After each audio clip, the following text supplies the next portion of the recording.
Hey, what's up, guys? It's Jake and Rusty here. How is everybody doing? We are live in the house, actually in the office, ready for a live stream. Glad you guys could join us. Me and Rusty, of course. We have a big stream lined up for you today. This is some serious stuff. Oh, would you like to get down and sleep? Okay. We have a big stream lined up for you today. It's a pretty serious discussion that I want to have because we are fresh off of what was, in my opinion, a giant psychological event that happened up north in Canada. And so, coming off the heels of a giant psychological operation, I want to discuss what I think could be the next big psychological operation headed our way. But before we get there, I'm going to go ahead and let the chat build up. All right, please, first things first, smash the thumbs. We need to get that algo stroke if possible. Smash the thumbs. I am one of the most shadow banned, buried YouTubers that there is. All right, they shadow ban and bury the shit out of me. So let's shove it up the tube's a-hole with as many thumbs up as we can get. I would be toking up a bowl, except for the fact that people have complained here at the office. So I no longer smoke inside the office. I smoke outside. So that part of the stream won't occur today. But that doesn't mean that you guys can't load one up and toke one. So on my behalf, I've already smoked outside. Load up your bowl and go ahead and light it off, but give me that thumbs up before you do. And we are going to get started. All right. So first thing I want to discuss is what just happened in Canada, because that is the prelude to what I think is going to happen here in America. It doesn't take a genius to see what just went on in Canada. Now, 2-3 weeks ago, I did my first take on the situation. I said it doesn't seem to be a legit grassroots protest. It seems to be a set up, controlled protest with some actual real people getting involved and putting their real emotions on the line. So it's basically a controlled setup protest, which is designed to draw in real people. And then, of course, it doesn't accomplish freedom. No, it accomplishes more rules and more regulations for Big Daddy government. So about 3 weeks ago, I actually went live here on the Asshole channel and laid down my opinion. And a lot of people disagreed with me. We even had a poll going. I said, how many of you think that this is a stage set up protest, this convoy? How many of you think it's legit? We had 60% say it was controlled to 40% said it was legit. I was pretty blown away to see 40% of my audience actually thought that that Canadian convoy thing was 100% legit. So today, now that we're looking back in hindsight, we're going to discuss what happened and what could possibly happen. But I also did another stream. Hopefully some of you guys saw on my backup channel. I do streams on my backup channel, sometimes more often than here. I have a backup channel called Jake Gibson. I hope you're subscribed to my backup channel because that's where I stream a lot of the times. So not only do I stream here, I stream over there as well. And so I actually went live about 5 days ago, and talked about this subject as the police were starting to make arrests and as the police were starting to haul vehicles away. So just last week, I said to the audience, I told you so. I told you the cops are going to come in. They're going to be in riot gear. They're going to have shields and mace and batons, and they're just going to go back, back, back, back. And they're just going to drive the protesters back. And they're going to shove the protesters into a controlled area. Any of the protesters who fight back will get arrested. Once the protesters see that someone's getting arrested, anybody there who's real and not part of the controlled deal is going to get scared and flee, right? And so I called out the whole thing. I said, This whole thing's going to get controlled and easily shut down by the police the same way they shut down every protest. And I had people in my own comment section saying, no, Jake, the military's on our side. Jake, the military's on our side. They're not going to do nothing. And I was like, are you high? You think the military's on your side? So we had Canadians explaining to me that I don't know what's going on and that this is a legit grassroots protest and they're winning. And I said, no, the police are going to come in, say, back, back, back. And they're going to shove you back. And then they're going to start towing away vehicles and arresting people and seizing whatever's left there. And that's exactly what happened. And so when you look now, when you look at Ottawa protest and you go try to find what's been going on with the Ottawa protests, it's been cleared out. It's done. And so what happened to all those Canadians who told me they were winning and that the military was on their side and that they have total freedom? Do you understand that they did exactly what I thought they would do? They let you think that you're winning. They let you have your moment, your little rally. It's like a gay pride parade. They make you think that you're out there doing something to change the world. And then when they're done letting you have your fun, they come in and shut it down. So basically we saw what that accomplished is more rules and more regulations for Big Daddy government in Canada. All right. And so if we look at it, it was obviously a controlled setup psychological operation used to bring in more laws from Big Daddy government, and Big Daddy government always wins in the end. So we have to look at that example and what happened. And now I am seeing videos of a USA convoy headed to Washington, D.C. I looked on BitChute and I started to see little video clips of truckers with a freedom convoy headed to Washington, D.C. Now, I can't say for sure we're going to have the same level of event that took place in Canada, but apparently over the next couple weeks, they're going to slowly drive some trucks towards DC, and we may see a DC blockade. If in fact the news, the mainstream media starts to cover this, then you know it's gonna go down.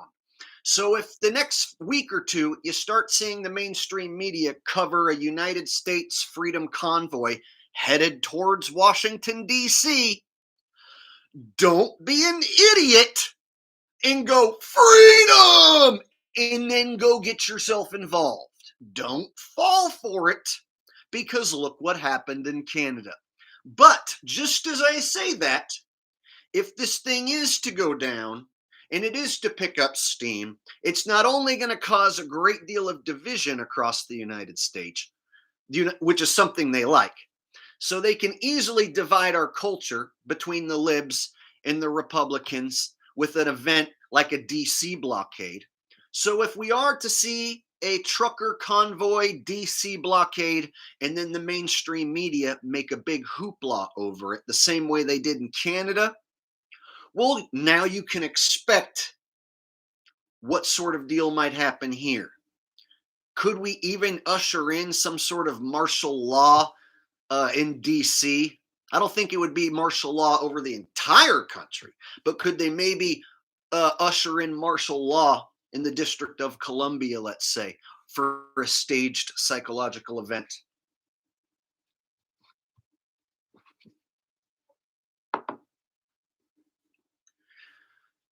So basically, there were a bunch of people in Canada who were hanging around dumpster fires and drinking and partying. Oh, Canada, for Canada, we love you, Canada. Honk, honk, honk, freedom. Honk, honk, honk, freedom. And then I was like, hey, you know what? Any minute the police are going to show up and go, back, back, back. We're hauling your vehicle. Get the fuck out of here or we're taking you to jail. And everyone's like, oh, okay, I'm leaving. See you later. Freedom. What happened? I was specifically told here in my chat that the military is on your side, that the cops are in your back pocket, and that you guys are going to change the world and get your freedom. That's not what I see now. I don't quite see that as the end result up there in Canada. It doesn't look like you guys fixed anything up there with your controlled protest. So those of you who took part in the controlled protest, maybe you owe guys like me a bit of an apology. Maybe you owe me a bit of a credit for pointing it out to you. So before they do the same thing here in the United States, I'm going to go ahead and get out in front of this one and take the chance that possibly we might see a DC blockade. I can't be sure, but I have found videos stating from truckers that they're headed to DC. Right now, I'm even looking at a page on YouTube of a trucker called Hot Shot Dave. All caps. Hot Shot, one word, Dave. All capital letters. Hot Shot Dave has 33,000 subs. Yes, 33,000. And he lists himself as a trucker reality channel, what it's like in the day of a trucker. And most of his videos were getting like 1,000 views, 1,000 views. All of a sudden, this guy, Hot Shot Dave, says that he's going to be doing this freedom convoy headed to DC, and suddenly he starts getting 50,000 views, 33,000 views, rather than just 1,000. So a guy who only gets 1,000 views announces he's going to be doing this trucker convoy deal. And so as I'm watching this guy, Hot Shot Dave, and feel free to go over there and do your own investigation, the first thing I notice about Hot Shot Dave is he's chugging a Monster Energy drink and he throws up the good old 666 sign symbol. So he throws up your favorite hand sign, you know the one. And then he's drinking a Monster drink at the same time while he throws up the hand sign. And then he announces that if you want to join this Freedom Convoy website and register your truck, you can join the movement that's headed towards DC. And so this guy, Hot Shot Dave, I notice every time he mentions this, they're calling it People's Convoy, the People's Convoy. Every time he mentions it, his video basically blows up. So a guy who is getting 1,000 views about living in a truck and being a trucker is now getting 50,000 views or more just by announcing he's in this People's Convoy and that he's headed for DC. And apparently there's several stops along the way and they're only going 200-300 miles a day. And so if over the next 2-3 weeks, you start hearing the news talk about this convoy headed to DC. If this picks up any steam, well, then you can imagine that we're headed for a psychological operation. So I can't be positive that this is what's going to go down. I don't know for sure, but I have found on BitChute little video clips of trucks that appear to be headed towards DC, and I have found truckers announcing that they're heading towards DC. Guys, why would truckers team up to save the world while the rest of us stick our thumb in our ass and cheer them on? That's kind of like plumbers saving the world. Some bricklayers getting together and putting bricks in the road to save the world.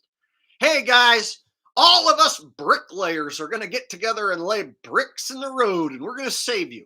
Hey guys, all of us plumbers are going to go on strike so that none of the elites have good plumbing and that'll break. Do you realize how stupid that sounds? Truckers. Who becomes a trucker? The smartest people in the world? The most honest, badass, Warriors become truckers? Hey, nothing against truckers. But here's the thing. If you choose to be a trucker, you choose to sit inside of an 18-wheeler, look out the window, and mind-numbingly drive all day long, you're probably not the smartest fella. Nothing against truckers, but if you choose to be a trucker and drive around in a big rig all day, in my opinion, you might not be the smartest fella. And so, what are the chances all of these truckers are going to get together and team up to save us? All the truckers are getting together to save us? How did anyone ever fall for that bullshit in Canada? Jake, man, these truckers, they just love freedom. They're the smartest, most awesome, honest dudes. None of the other jobs like plumber, or like, guys who clean up roadkill, they aren't the ones helping you. You know what I mean? Trash men, they aren't the ones helping you. No, roofers, people who pick your vegetables and shit, store clerks, they don't give a fuck. Oh, but the truckers do. All the truckers are going to come save you. You see how stupid that is? And you know what sucks is if this thing is going to happen here in the United States, I can already imagine it's going to be tied to Trump and Q and a bunch of Republican retards who are going to show up and be like, freedom, honk, honk. This is the people's convoy. We're going to go block off them roads. We're going to show those elites how it's done. Freedom, Donald Trump. Roo, roo, roo. Yeah, we're going to get those globalists. Let me tell you something. We're going to get those globalists. What we're going to do is we're going to join the Freedom People's Convoy. We're joining the People's Convoy, and we're going to go to D.C. We're going to let those globalists know with nonviolence. Please, nonviolence. We want you to join the globalists. Well, actually, we want to take down the globalists. We don't want you to join. We want to take down the globalists. We want you to join this truckers rally. We're going to be there. So we're going to be there. We're going to be honking our horns nonviolently. Honking our horns. Come on, guys. Come on. Come on. Wake the fuck up. Wake up. Wake up. I watch video clip after video clip after video clip of people honking their horns, waving some flags, and partying. Partying with Bacardian around dumpster fires while you honk horns. And they're like, we're winning! Freedom! You know what it is? It's free dumb. You got dumb for free. They're giving you some dumb for free. You are being dumb for free. Free dumb. So, what did I see? On clip after clip after clip after clip, and this wasn't on the mainstream media, this is on BitChute and here on YouTube. I watch live feeds, hours and hours of footage of this. Woo! Canada, Canada, woo, woo, woo, honk, honk, honk, honk, honk, honk, honk, honk, yay! Canada, we're winning, we're winning. Woo! Hours and hours and hours for days and days and days. What happened? What was the end result? A party that goes on forever and freedom forever for everyone? No. Jake, man, you weren't there. I live in Canada. Them truckers is good guys, and we was all making a difference, and everything was going according to plan, and it ain't over yet. That's what I've been told. It ain't over yet. That's what Q people say. That's what Trumpers say. People who have their head up Donald Trump's ass when he lost the election. It ain't over yet. It ain't over yet. Q done told me he's coming back tomorrow. So guys, Quit with this bullshit that any group of truckers is gonna come fucking save you. You realize how absolutely ridiculously retarded that is? And I know I'll get my stream demonetized for saying the word retarded, but come on. Come on, man. Oh, and I missed the super chat from Dusk Until Spawn. Thank you for the super chat. It says one up. And then it's got a hippopotamus eating the one up. Thank you for that.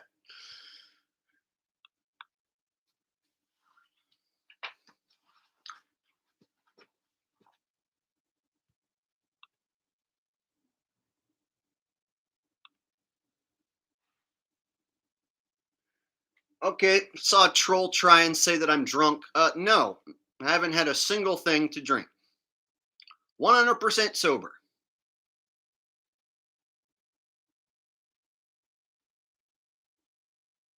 You can usually tell if I'm more inebriated because I'll be singing and playing bass and doing more artistic-y creative stuff. Today, I'm actually more focused on getting you guys the message. That's why you don't hear me singing or doing Richie from Boston impressions or anything. I'm trying to get this news out to you guys because I started to see the beginnings of this America People's Movement convoy headed towards Washington, D.C.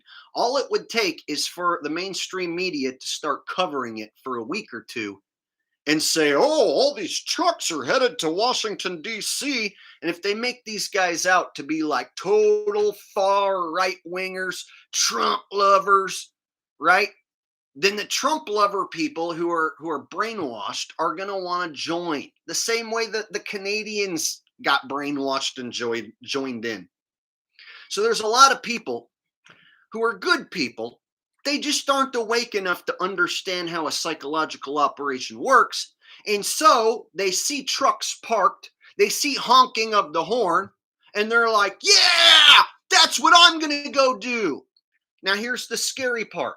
All the Canadians that took place in that controlled psychological operation, the police have announced they are going to do their best to track down every one of them and punish every one of them as much as they can. So the police in Canada have announced that they're going to use their every ability they have, their technology available, to track down anyone and everyone who took place in that illegal protest.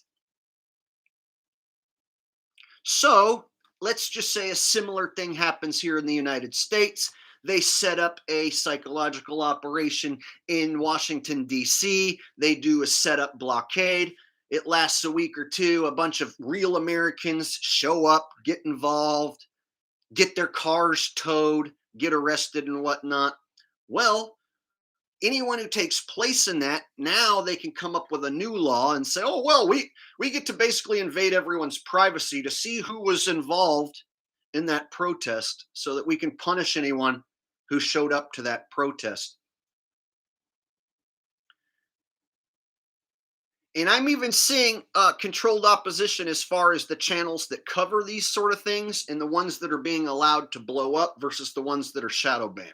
For instance, I saw a channel called Mr. Sunshine Baby go from 40,000 subs like me to 260,000 subs in 2 weeks because he nonstop every minute of every day for the last 3 weeks kept posting Canada protest footage. Nonstop every day, every minute, there was a dude posting clips of horns honking, people waving Canadian flags, and he was getting 100,000, 200,000 views on every video. And it got to the point where it was pissing me off. Like, how does this guy get to blow up 200,000 subs and post honking horns every minute, and 100,000 people are watching fucking honking horn videos for 30 seconds at a time and loving this guy and subscribing to his channel? So I went and checked yesterday, and he's taken every one of his videos down, and he says now that government officials in Canada have come after him and that he was forced to take down all his videos.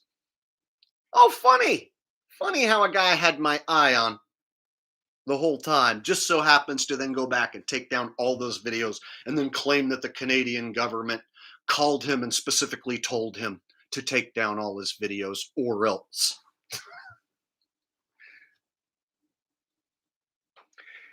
Mark's Jarb says, and what would your best plan of action be, considering your position? I do recognize PSYOPs. I don't have a plan of action for you, except not to fall for it. Don't go to the trucker convoy PSYOP and get involved with it. Don't do it. I mean, if you think I'm wrong and you think it's all legit, have fun. Have fun. But I'm telling you, I called out the Canadian one with about 100% accuracy. If you go watch my last live stream about it on my backup channel, I called it out with about 100% accuracy on how it was going to be shut down. And then if you look at the stream I did about 2 to 3 weeks ago here on this channel, I nailed it. I nailed it inside and out. Not trying to brag or boast, but I absolutely nailed it to the wall. And that's why they shadow banned those streams, and I got some of the worst views I ever got. When I talked about the Canadian convoy, I got like 3,000 views, 40,000 subs, the biggest subject going on in North America, only 3,000 views. Meanwhile, I go on a vacation to Pacific Grove, and I'm like, hey guys, get out there and have fun. And that one will get like 5,000 views. So talking about this big, huge subject for hours at a time was basically barely getting me any views, which means I was shadow banned into oblivion while they simultaneously were boosting PSYOP channels. So what I'm looking at right now is the same thing happening with this channel called Hotshot Dave. Hotshot Dave is a trucker who posts videos about his life as a trucker. How many people want to watch that? Oh, usually about only 1,000. Until he just announced that he's going to be heading towards DC for the People's Convoy. And then suddenly he gets 50,000 views. So I'm starting to see the same thing happen with what appears to be a PSYOP channel with this trucker who's drinking a Monster Energy drink, flashing 666 symbols, talking about heading to Washington, D.C. with a convoy of trucks and where you can go to register your truck if you want to get involved. Why do you have to register to get involved? That seems weird that you would register to get involved with a protest. Jana X said, thank you for awakening my consciousness. Oh, you are quite welcome. It's what I do. That is what I do. PJC Net says protests are fine, just not ones that involve blocking roads or anything else they can claim they need martial law for. Canada is keeping the Emergency Act at the moment, which removes masses of human rights. Yeah, exactly. It's called problem solution. Problem solution. Create the problem, and then you have the solution ready, and it's all controlled by the same people. Right? So we see this same tactic used time and time again, but people fall for it. And so if they are to do a blockade in Washington, D.C., I can see a bunch of so-called truther channels jumping on board with it and telling you to go get involved. And then I could see some of you being brainwashed into thinking standing around on some streets while a bunch of people blare their horns and you wave American flags that you're doing something. I've been to protests. I went to the lockdown protests here in Sacramento.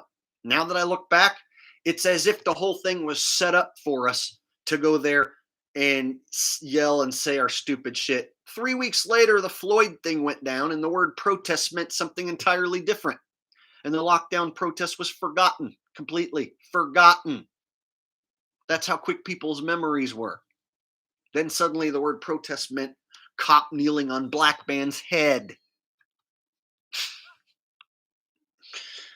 So I know how quick a protest can be infiltrated. I know how quick it can be shut down. In fact, they can go as far as to set one up that appears to be a protest on TV when it's actually just a made-for-TV movie. You have a line of cops, and then you have a line of supposed protesters, and then the cops go back, back, back. And then they have a few guys be like, hey, we're not leaving. And then they do some maybe fake arrests, and then they show that to you on mainstream media. And you might be thinking that you're watching clashes, but you might actually be watching pro wrestling. They can set up basically cops versus protesters, Hollywood style. All they have to do is find a street. And I've seen plenty of BitChute videos that to me almost look like Hollywood staged events. Like they have an area in the street where only 20, 50 people are. You have a row of cops and a row of protesters. And then you have the cops start coming forward. Move back, move back, move back. And then the protesters are like, you can't do this to us. No, no. And then you show a few of them getting arrested. Easy. And then you put that on the news. Show that to the people.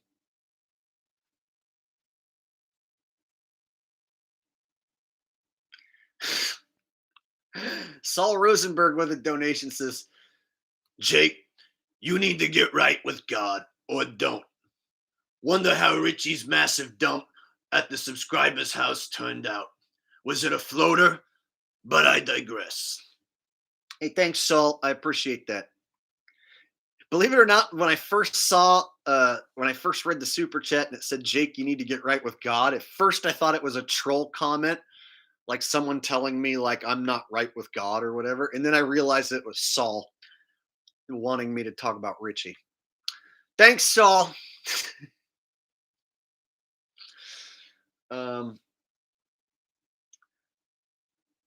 So basically, guys, what we could be looking at, and we'll know within the next few weeks, is if the mainstream media starts covering it, and if they start saying like that the truckers are white supremacists. They basically painted the truckers out in Canada to be white supremacists, and even Trudeau started to say things like, "Oh, we don't know if these guys have swastikas. We've heard stories that these guys have swastikas," and it's like, white supremacists. It's like the mainstream media and some old stupid movies made it out like a bunch of skinheads still get together and meet up and are like, yeah, white power, white pride. Ooh, we love being racist so much. Nobody does that. If you're really, truly racist, you just think a certain way and say some things sometime. You don't actually, like, I don't know anybody that hates a race so bad that they actually go meet up with a bunch of other men and actually have white supremacist meetings. And it's like, so when you hear old stories of like the Klan and whatever, like, who do you know that actually is in the Klan for real?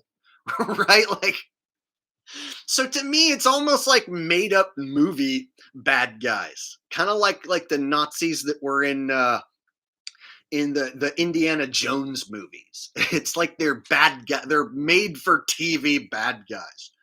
White supremacists who have swastikas are driving big mean trucks and blocking the roads. They're mean white supremacists carrying swastikas, and they have big mean trucks, and they might run you over and hurt you, and they're blocking the roads.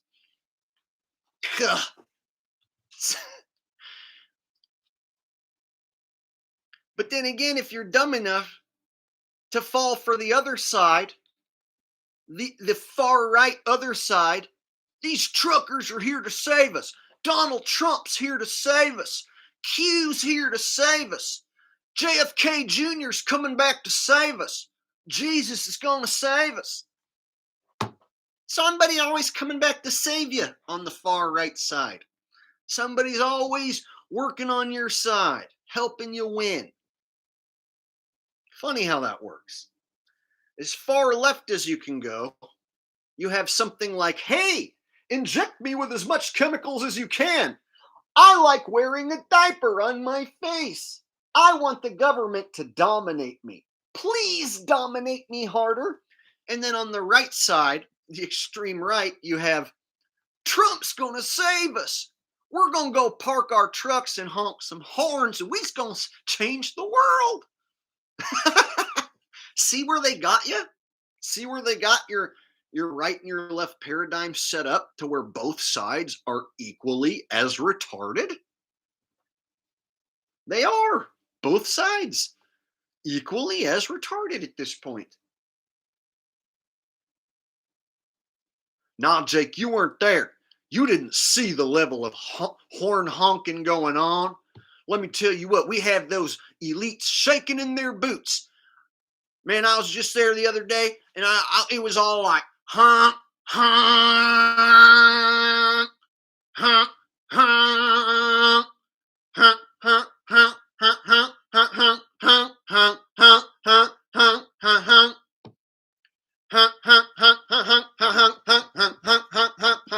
Woo!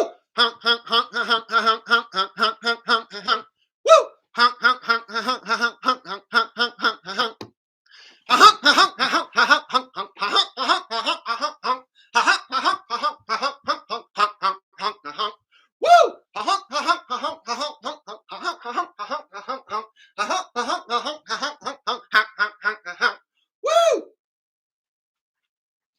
And you know that just made the elites so scared. You know that the Rothschilds were like, oh no, they have 18-wheelers and they're honking. Let's go underground to our mansions before they come get us with their honky horns.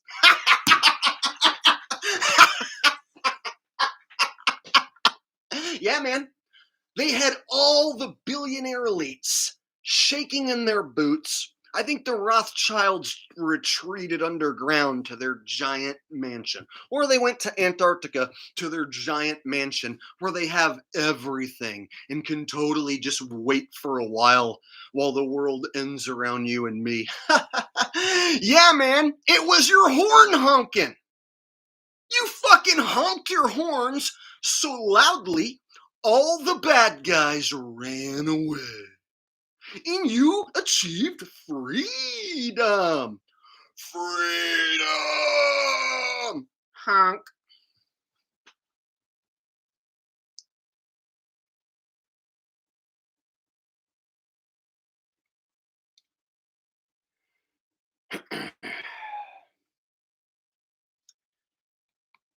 So, I think I missed the series I was on a roll there. I missed some super chats. Let me go back.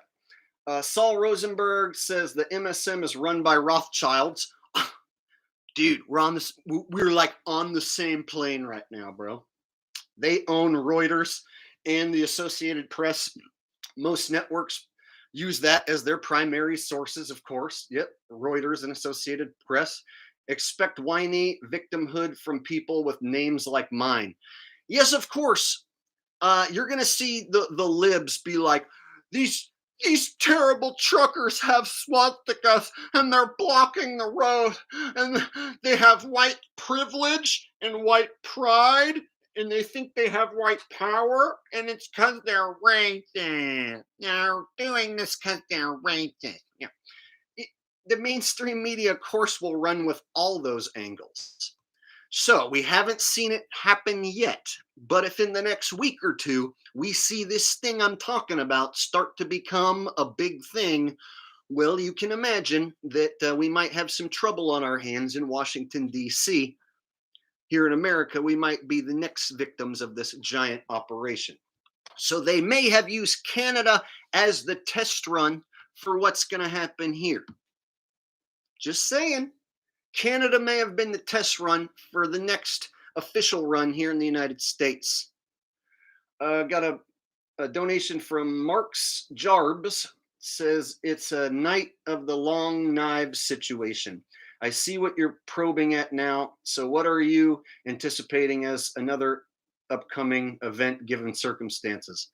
Basically what I'm telling you is what I have found just over the last night of research is video clips of truckers headed to DC and truckers who appear to be on the bad guy's side, claiming that they're on our side. And so I've already found what look to be controlled shill truckers who are saying that they're headed to DC. Now, like I said, I don't know for sure if this is going down, but if I'm finding those sorts of video clips and this sort of evidence, that's probably a bad sign.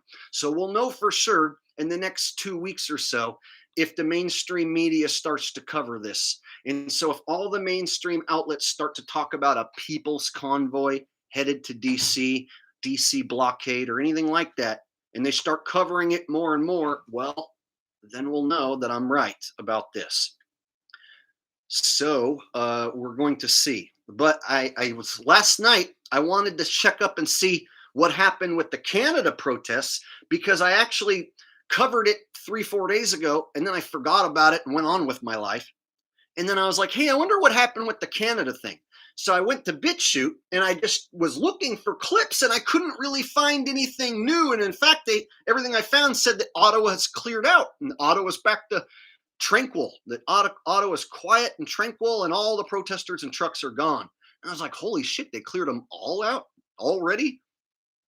So the more investigating I did, I started to find video clips saying truckers headed towards USA people's protest in DC. And I was like, oh shit. So I got on YouTube and tried to see if anyone posted anything about it. And I found what looks like a shill trucker drinking a Monster Energy drink, flashing his 666 sign, right? And he's saying he's going to take his truck to DC and asking if any of you guys want to get involved. And his videos are being optimized by YouTube. Why would YouTube optimize this random trucker dude's video who usually gets 1,000 views? Now this random trucker dude gets 50,000 views out of nowhere when he announces he's going to be taking his truck to DC for a blockade. Come on, y'all. So I'm going to try and stay out in front of this one. But if this is what they have planned, it won't matter whether I tell you what's going to go down or not. All right, guys, we have 271 people watching. That's really good. Can I have you go ahead and smash the thumbs up? We only have 123 thumbs up on my end and way more than that watching. So please hook a brother up. I'm here giving you the real news as best as I can. And if you could stroke that algorithm for me, I appreciate it. And also had another donation from Saul Rosenberg come in. He says, cultural Marxism is riddled with doublespeak, e.g., there's no such thing as whiteness, but there's white privilege. Yeah, I don't like the double-edged deal when it comes to white, because it's like, as a white person, you're not allowed to say that blacks have a privilege, but they actually do in a way, because they get hired for certain jobs specifically because they're black, so that the place of employment isn't accused of being racist. So like the NFL, for instance, even though that's a rigged league, they still have to hire a bunch of black coaches and staff members as not to make it look too white. And that trickles down to basically everyone's job now. And so it's like in government jobs specifically, you see an overrepresentation of minorities. And so when you look at stuff like that, you look at, okay, did they hire somebody specifically because of who was the best candidate? Or did they hire somebody taking into consideration if they hire this person who's a minority, it's going to make them look better, yada, yada. So, yeah, you'll see an overrepresentation of minorities in a lot of different fields of work, and basically proves that there is no actual white privilege as far as that's concerned. It really, a lot of times, it comes down to what you want to do with your life, and how hard you want to work to become whatever you are.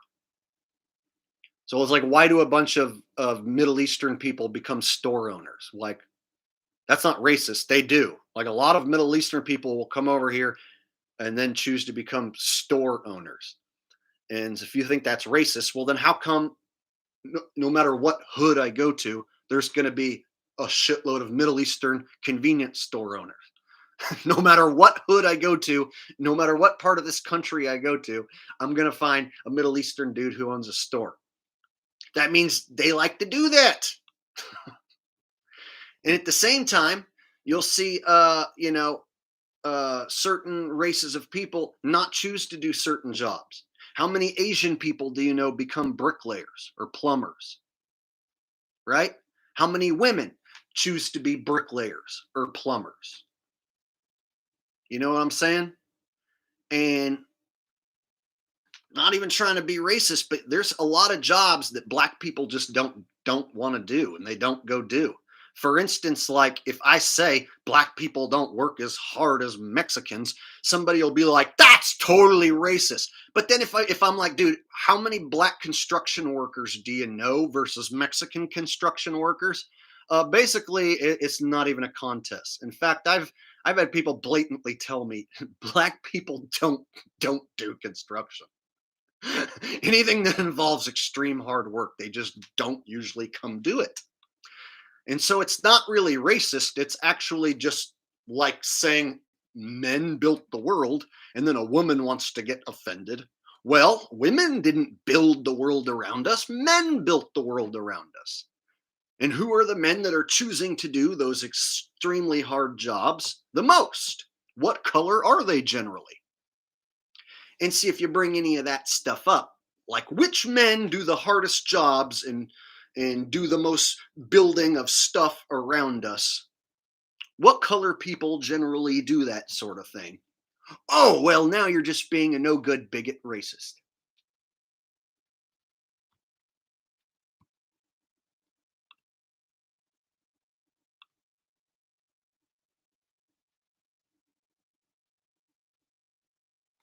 If I see anyone promoting shills in my chat, I'll hide you from the channel. So basically, we just had an Owen Benjamin fanboy show up here. I've been hearing about that dude for years, and he's a shill in my book. And if he's not, well, he sucks, and all the shills seem to like him. So if all the shills talk about him and all the shills like him, but he's magically not a shill, well, then I just think he sucks and he's not funny. So I'm gonna hide anyone who wants to promote shills in my comment section. Okay, fair warning.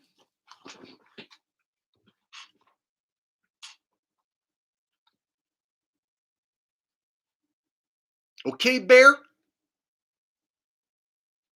Why don't you go over to your Bear Boys channel and be a bear with your bear? Bye, Bear.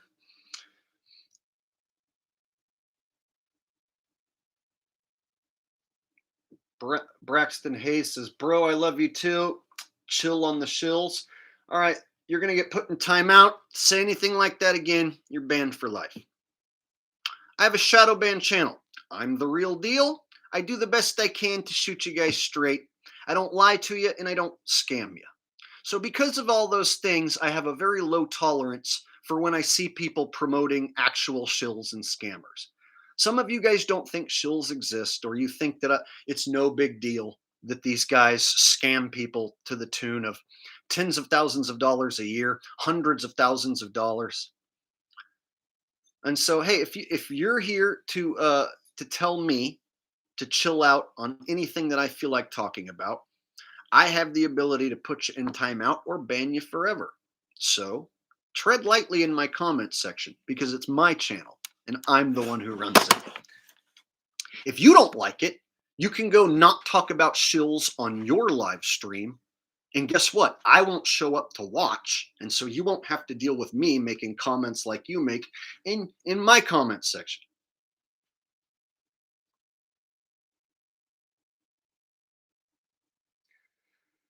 All right.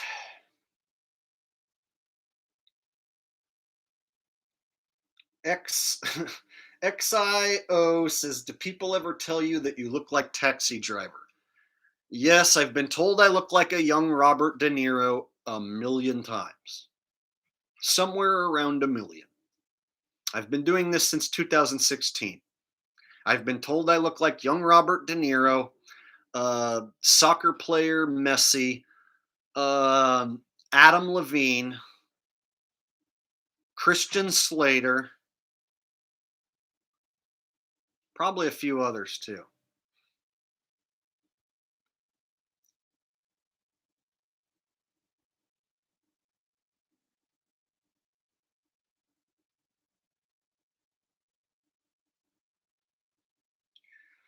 All right. So moving on. Uh, Again, the Canada thing. When it first started, I put a vote to you guys. Do you think that this is a setup event? And it was 60% said yes and agreed with me. 40% said no, it's a grassroots legitimate protest.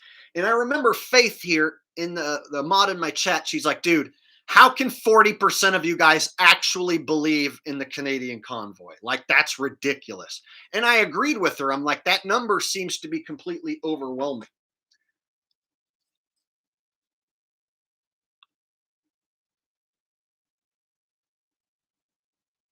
It's okay, Faith. You didn't have to take him out for him saying I look like Messi. Messi's a soccer player.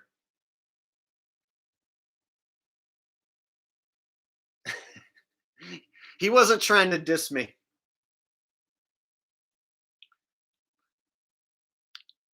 He doesn't mean Messi like Messi Messy, Messi the soccer player.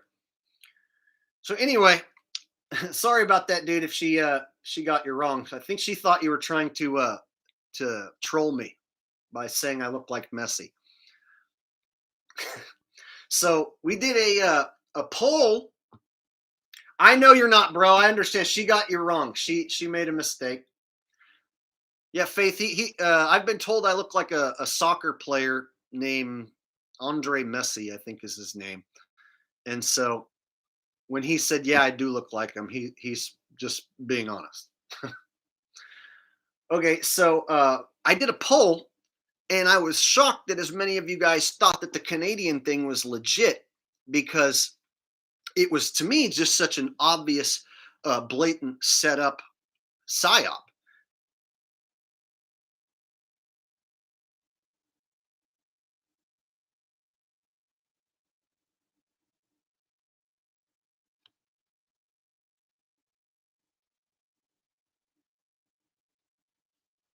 I don't understand what you mean, Faith. Also, a Jake says he wants a deleted. Be sure I'll slap your ass into the dirt.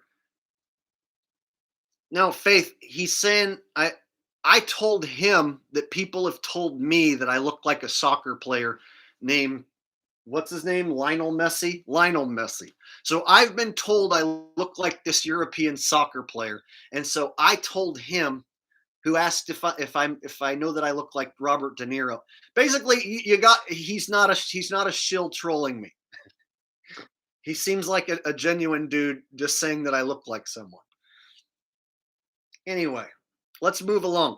So I did a poll here in my chat, and the poll I asked if you guys thought that the Canadian convoy was legit or whether it was set up, and 60% of the people agreed with me, and only 40% or 40% thought it was a legit, and that was actually a really high percentage. I thought it was going to be like 80 or 90% agreeing with me. And so now, in hindsight, now that we look back at what happened, I bet a lot more people are going to agree with me now. But when it first was popping off, a lot of Canadians were jumping in saying, no, this horn honking thing is working, blocking the roads, honking the horns, waving the Canadian flags, chanting and listening to music around dumpster fires is working, and we're winning. Some people even told me that the military was on their side.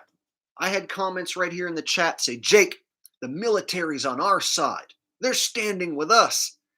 I'm like, how can you think that? What makes you think that even for a second? Here's the thing about the cops and the military. They aren't paid by you. They are, but they're not. So they get their paycheck from Big Daddy government. It might be taken from our tax dollars, but it comes in the form of a paycheck from Big Daddy government, from their local police headquarters, or whatever they work for. So let's say police in this instance, they're paid to do a job. So they don't have a problem wearing a face shield and body armor and taking their baton and going back, back, back. They don't have a problem shoving your ass backwards. They'll sleep like a baby at night. You know why? Because they're going to get a paycheck and that's all they care about. Here's the thing about police is like, here's their attitude. Well, I got a family to take care of. I got some mouths to feed. I got bills to pay. It's a job that will accept basically any moron. So I'm going to go do this job and get paid because we all got to do something. That's it. That's how a cop's brain works. I got to have a job. I got bills to pay. Oh, they're going to pay me to do this? Shove people? Okay, I'll do it. I'll be the one that shoves people back. Oh, you're a protester? Hi, I'm a cop. Today's my first day. Back, back, back, back. Hey, I'm good at this job. This job's easy. Back, back, back, back. Cops don't give a shit about you. Even if they grow up alongside of you and live next door to you, if they're employed by Big Daddy government, well, they're going to do their job. So whenever I hear someone say that the military or the police are gonna be on our side, it's like that's not what they're hired to do.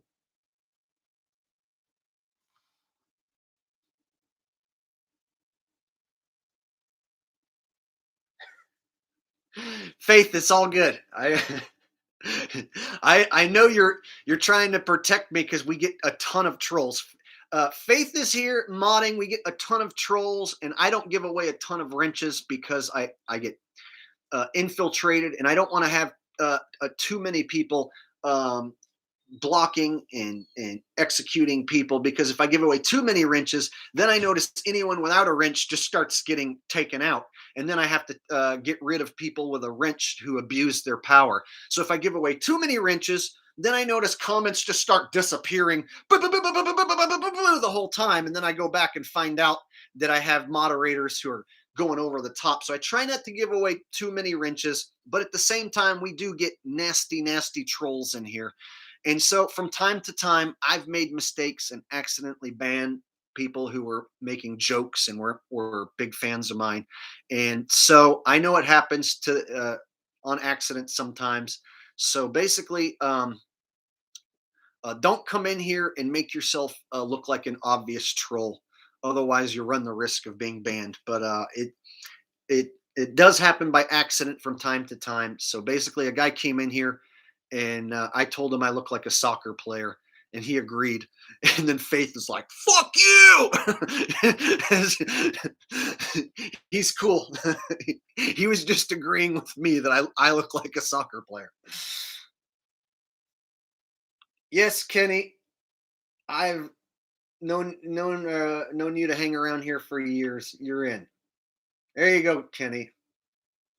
So basically, mods, just look for people who are saying stuff like Jake's off his meds, Jake looks drunk, Jake's needs to get help. Anybody who says anything about my sanity or that I'm high on drugs or this or that, anybody that like is trying to like throw me under the bus, those are the ones you want to get rid of.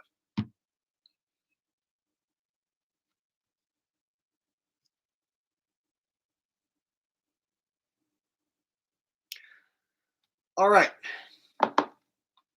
So, as I was saying, I think they may have used Canada as the test run for what they could do here in the United States. And so if they wanted to build this thing up slowly, what they could do is have these trucks slowly travel only 200, 300 miles per day. And then the mainstream media will show little video clips. And then slowly regular people who are brainwashed are going to get involved. And then what you're going to have is a partially real, mostly controlled PSYOP convoy. And so if you have real truckers willing to put their life and their truck on the line, get involved, what they're basically doing is setting themselves up for disaster. Because let's say you're a trucker who's fed up with this, and you see these other truckers and you want to get involved. Well, you might be getting involved in a psyop convoy with shill truckers, and you put yourself in a situation where they can tow away your $100,000 truck and absolutely put you out of business, screw you over for life. And like I said, I've already found what I believe to be shill trucker channels. I've already found content of what appears to be trucks headed for Washington, D.C. I've already seen the rumors of what sound like a D.C. blockade, a beltway blockade. So if that does go down, well, as you guys know, the District of Columbia isn't considered to be the same as the rest of our country. So it would make sense that they have a big giant psyop within their little District of Columbia. And they might even be able to have special rules in the District of Columbia that don't apply to the rest of the country. So let's say something big goes down and they have some sort of mini martial law in DC, for instance, while people over here in California, Nevada, Utah, New York, or whatever might not be affected, so to speak, immediately. They can still have a major event go down, captivate the nation, uh, get a bunch of people watching on the news, get a bunch of division going between the left and the right with the narrative. So there's a lot to be had here as far as what the elites like to do, as far as the plans that the elites usually like to carry out. You could see a convoy blockade at DC would fit right in line with the sort of thing the New World Order likes to accomplish. Got a donation from Based Gen Xer. No message, just a donation. Thank you, sir. Appreciate that. These donations help keep me afloat. I don't have a regular 9 to 5 job. I am a professional YouTuber and entertainer, and this is one of my main revenues is live streams and YouTubing. So I do appreciate that. That's one thing YouTube allows me to do. They let me get away with doing these streams. However, it seems the minute I shut off the camera, they bury the title and they don't optimize the channel in any way. So I've been noticing that while I'm doing live streams, I'm getting good views. And then the second I turn the camera off and shut the live stream off, they bury the stream in search results. And it's as if the only way you can find it is to go specifically to my channel and check for it. So they're not notifying people when I go live anymore. They aren't giving people notifications when I post new videos. So I'm noticing definitely a reduction in views since I started covering some of these subjects like the Canadian convoy.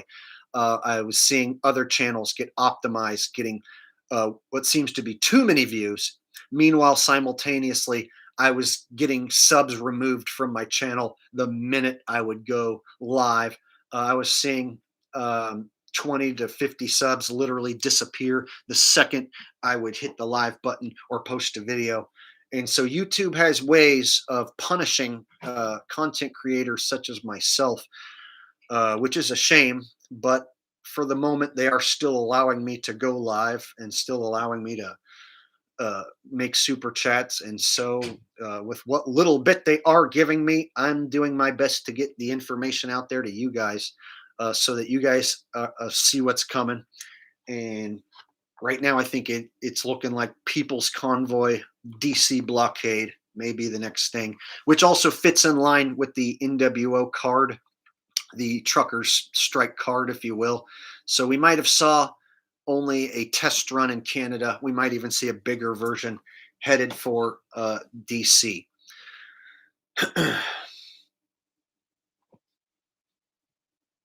SOS has never met a twoofer that wasn't censored. Yeah, but they also fake censor people. Like Alex Jones is fake censored. And I've seen other shill channels have their channel shut down. So you can't just base it off of just being censored. Because I've seen, channels like ODD TV or Eric Dubay, who are total gatekeeper shills, have their channel get taken down. And then they come back and make another channel. And within a year or two, they're right back to as many subs as they were before or more.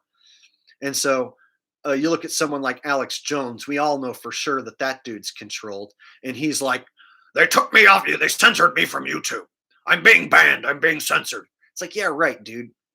You're the most popular gatekeeper ever, and the most obvious gatekeeper ever. So basically, you can't just look at whether somebody is supposedly banned, whether or not that makes them a shill or real. You have to look at the information they give and if they go along with any of the NWO plans. So you look at somebody like Alex Jones, he's always like, the globalists, it's the globalists. And he won't ever talk about the earth being a different shape. And he's even made fun of the flat earth and just the notion of earth being flat or in shape. He basically, him and his cohorts won't have a serious in-depth discussion about something like that. And then when you look at the flat earth shill channels, they're usually pushing veganism and NWO death diet. You look at a guy like Dubé, he dressed up like a woman, pushes the NWO death diet. He's over there in Thailand reading scripts. So when you look at any truther, it's as if the ones that get big and have a big following seem to always be controlled, and then the real dudes like me, they basically have technology in place here on YouTube to basically shadow ban you and keep your channel from growing. So I feel like my channel should be somewhere like 100,000 subs, couple 100,000 subs easily. What they've done is they've basically cut my growth off to where each day I'll lose subs if I make content, and then if I don't make content, they'll slowly give me subs. So if, for instance, if I let this channel sit still for 3-4 days, they'll give me 50 subs or so. But then the minute I make a video, they'll minus 50 subs. So at the end of the month, it'll be like your channel lost 2 subs for an entire month. And so I've noticed that they have measurements in place to where they won't allow you to grow if they don't want to. It is their platform. They control this place.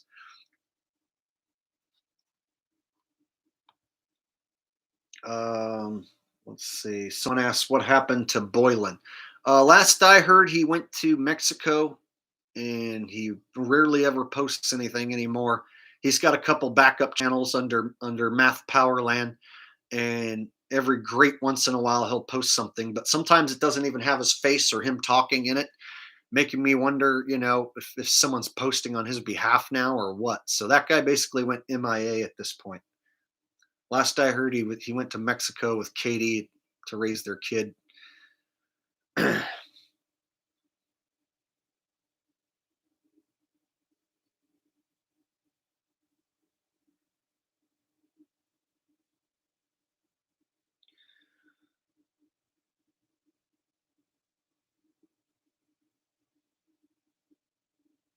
Jose Juan Morris says, bro, I try to comment on Eric's videos and I only say, hey, man, you should go live. That would be sick.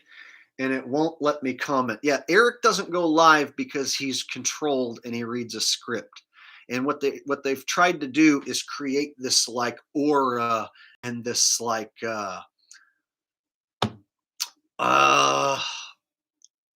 it's like a character that they want to build up as more than a regular man. So they don't want you to think Eric is a regular dude like me or you who you can have a conversation with. No, he's on a higher level than you. He's just so much more knowledgeable and spiritual than you or I, that he's like ascended to this next spiritual level where he doesn't have time to go live and talk to his subs. He doesn't have time to go out on the streets and actually try and wake up people on the streets of Thailand. No, he's only got time to read old books and read scripts to us. That's what he wants to do. Read old books and read those books basically back to us. A lot of times he'll just read an old book, something someone else wrote.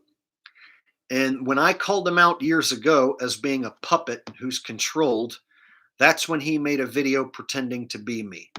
So the last time I really went at him years ago saying he was controlled and a puppet was when he did that video where he dressed up and imitated me badly. So it's as if the government over there or whoever he's working for will wheel him out when necessary to have him dress up like Patty Steer or make fun of me or something. And that's like the only time he uses his actual personality to do anything outside of reading scripts. And then you look at the rest of the Flat Earth shills. They're all using that same AE map, doing the same exact shill shit that they've always done. A couple months ago, I, of course, had my war with Jaron, where I exposed him and David Weiss are running a giant scam with their Flat Earth tracking app. And I expose how they're connected back to Bob Nodell from Globebusters and Patty Steer and Mark Sargent, RV Truth pretending to have a fake feud with them. And these guys are, in my opinion, the same level of fake shill as Richie from Boston and Brian High Impact Flicks. Got a donation from PKOSB. No message, just a donation. Thanks, I appreciate that.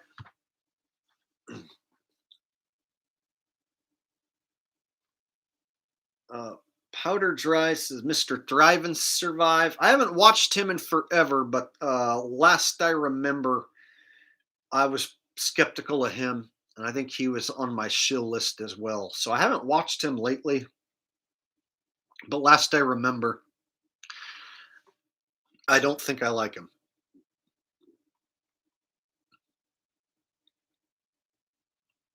Link Time Traveler says, whatever happened to D Marble?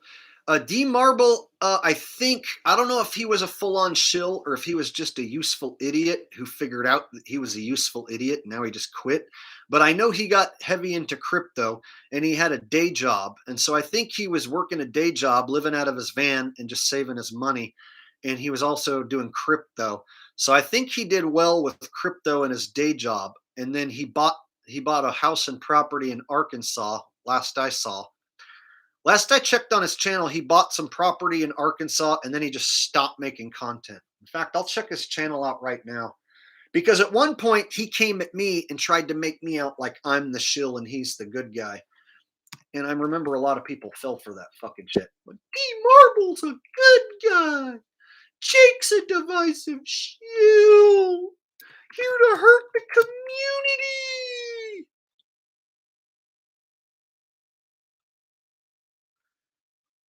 Yeah, okay, I'm on his channel right now, and the last thing he did is update and backyard walkthrough 2 months ago. So he has a channel with 51,000 subscribers, and the last thing he did was 2 months ago, a walk through his backyard. That's what kind of truther he is. He's such a wonderful truther. Shows you how much he cares about your flat earth and your truthing the whole time. That the last 2 months, all he's done is just chill at his house in Arkansas. Hey, bro, you don't care about the truth anymore, Marble? Hey, Marble, you don't care about the flat earth anymore? Hey, Marble, what about all those shill friends you were with from the flat earth conferences? You still hang out with them? You still keep up with any of your shill buddies, Marble? Fucking loser ass D Marble. Remember your versus video against me? Loser ass D Marble? Look at your channel now, loser. Fake ass truther. I'm glad someone brought him up. I've been meaning to talk about that chump stain. He went to all those flat earth conferences and acted like he was some fucking giant celebrity. And now he took his money and went home. He doesn't care about the truth. He doesn't give a shit about warning you guys about the convoy. He doesn't give a shit about you. He never did. He was all about the money, all about the views, all about being a flat earth celebrity. That was what he was all about. That's why he went to all those flat earth conferences that I rejected. And there was a time when he made a hit piece video on me where Tens of thousands of people rallied behind him, talking shit about me, calling me the divisive shill, wrecking the community. Where's your community now, motherfucker? Hey, Marble, where's your community now? Why did you ditch your community? Once you made enough money, you stopped caring about your community? Where are all your flat earth gathering buddies now, homie? I still have my diehard audience still here. I never stopped telling you the truth. In fact, I came back and started being a full-time YouTuber because the C-word boogeyman disease took my job. My job basically disintegrated because of the boogeyman disease, which is why I became a full-time truther. And since I've come back, I've done nothing but steer you as absolute straight as possible and give it to you as close as I can possibly come to the truth as far as what I can figure out myself. Now, sometimes do we like to talk about funny stuff like Jimi Hendrix might be Morgan Freeman or something funny or stupid like that? Yeah, sometimes we talk about something stupid like that that might not be true. But I also like to preference stuff like that and say, I don't know if Jimi Hendrix is Morgan Freeman. I don't know for sure if Bill Hicks is for sure Alex Jones. So sometimes we talk about funny shit like that. But as far as like subjects like this with this convoy, I came across this information last night. I found it to be a possibility that we might be in for a legitimate false flag headed to DC. And so I felt it necessary today when I woke up. I'm like, I have to go live about this. I have to tell my audience about this. Meanwhile, look at some fucking loser like D Marble. He doesn't give a shit. He doesn't give a shit. He bought his house in Arkansas. He made it. He done came up to a deluxe apartment in the sky. And now he doesn't care about you or flat earth anymore.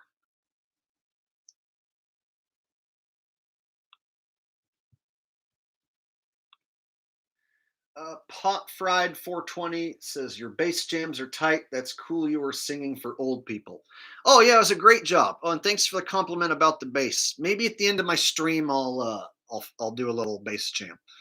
I have it over here sitting right next to me. All I got to do is flip on my amp and I can play us a few tunes. But since we're locked into this conversation, I want to stick with it for a little bit. But maybe before I shut the stream down, I'll go live. Make sure I didn't miss any super chats. Every once in a while I miss one and then I feel guilty. I'll go back and watch the stream and I'll be like, oh shit, someone threw me a 10 or a 5. And then I got talking and I missed their super chat. And then I feel bad that someone donates or asks me a question and then I don't read it. So make sure I don't miss anyone. Oh, here's one I missed. Zaire Thomas says, hey, Jake, love your channel. Keep up the great work. Any plans on doing a fan meetup? I would love to. It's the problem is my vehicle that I was traveling with, my van that I was using to like go around and do camping and travel around in. My catalytic converter was stolen off the vehicle. And so I had to sell the van because to get a catalytic converter in California is $1,800. And so basically to get a new catalytic converter installed and the van was vandalized, someone smashed in the window and broke into it. So, and then since the catalytic converter got stolen and someone smashed the window, the amount to repair all that just didn't make sense to me. And the registration lapsed that same month. So I was like, screw it. And so I just sold the van.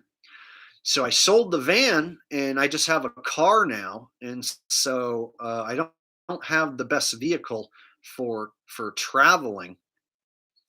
And so traveling across the country and doing meetups is expensive because gas is super expensive. And so I would like to do it to meet you guys, and meeting my subs always, and hanging out, having fun. That is the fun part. That part sounds fun to me. It's the traveling expenses, which can get out of hand real fast because hotels are expensive. Even cheap hotels are like $100 a night, even for a shitty cheap hotel. So $100 for a cheap hotel, and then driving a few hundred miles a day or whatever in the car adds up with all the gas, and so it just the expenses, it can just get out of hand real quick. So I would have to be pulling in, a good bit of income each day to be able to offset those costs. And so I would like to. I had a lot of fun the last time I did, but there has been some changes since the last time I went out on tour. There are crazy trolls who I would be afraid would show up to start shit with me, or just shills showing up to just cause any sort of drama or something at one of my meetups. You know what I'm saying? So I've done and said enough things on this channel to where I'm not only famous, but I'm also infamous. And so there's people out there who might show up to meet me who don't love me, let's just say, and don't have good intentions. So I'm wondering how I can maybe set up a few shows and maybe do some live events, uh, and do live streams along the way to where I can recoup enough money to make it at least doable, to where I don't just lose my ass off. Um, so if had the van and I didn't have to worry about camp, and I could camp out of the van, that would have cut down on the cost. But now that the van's gone, to try and stay in hotels and stuff it can get highly expensive, and I'm not the type of guy that wants to put all that burden on you guys. So I'm not sure. There's, like I said, a part of me wants to go do a bunch of gatherings and meetups. I love hanging with people who are like-minded, and I love having fun hanging with my subs and people who appreciate my content. But at the same time, a lot of you guys are spread out across the country, and it requires a lot of traveling, and traveling is hard on my body. Uh, so basically, driving all day and sleeping in hotels and crashing out in your car, sleeping at people's houses on the couch and stuff, it wears on you. And so, if you've ever looked at musicians who go out on tour, they'll tell you it's a rough life. It might not seem like it, but traveling for whatever reason takes a lot out of me. And so, between the expenses and the number that it does on my body, um, those are the main issues. So, as much as I want to go out there and meet all you guys and party with all of you, it's the trap. It's literally the long hours of traveling and being away from home. And then I got Rusty. So having the dog also means I have to stop and let him out and take him for walks. I have to stay in dog friendly hotel rooms. If I stay at a subscriber's place, then Rusty has to be accommodated as well. So between the dog and all this stuff, it's just not as easy as I would have liked it to be back as in 2017. So when I first went across the United States in 2017, I was gung ho about it. I'll stay at anyone's house. I'll flop on anyone's couch. I had a ton of donations coming in so I could get hotel rooms if I felt like it. And everybody loved me at the time. And I didn't worry about shills showing up to screw up my my flat earth meetups. And guess what? Shills did show up, but I didn't know it at the time. So when I look back at my old meetups, Nathan Thompson showed up twice. ODD showed up. Bob from Globebusters showed up. So shills showed up to my flat earth gatherings. So what makes me think that shills aren't going to show up to any other gathering? Like if I did a gathering in Denver, Denver is Shill City Central. What's to stop a bunch of AE mappers or Tim Osman or one of these fucking guys or a Globe Earth channel guy showing up to screw with me or ruin my good time or start drama? See, there's no guarantee that some globetard channel wouldn't want to show up just to be a nuisance and start drama, or an AE mapper guy, one of Jaren's buddies, one of Bob Nodell's buddies. So when I look at the fact that Shills showed up to my last flat Earth gatherings, I can't expect that everyone who shows up is going to be legit and have my best interests at hand. And so since I have been tricked in the past, I've had people pretend to be my friend who really weren't.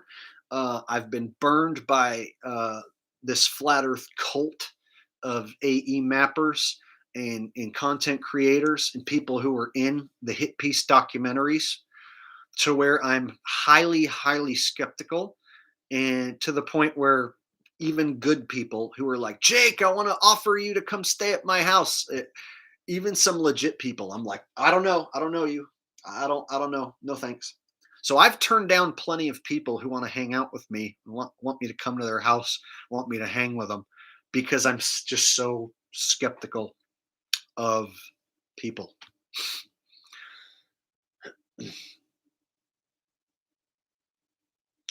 Daniel Jacobian with a donation. Well, I hope I'm saying your name right. Daniel Jacobian says, can you explain the thought process on truck drivers? Well, I can explain my thought process. I can't explain the trucker's thought process. So here's basically it in a nutshell.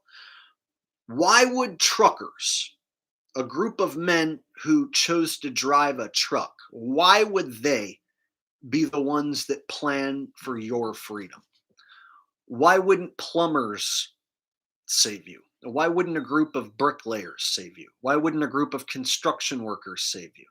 Why wouldn't a group of just freedom-loving truth tellers save you? Why is it men who sit in a truck and drive a big rig are the ones who are the ultimate brave ones?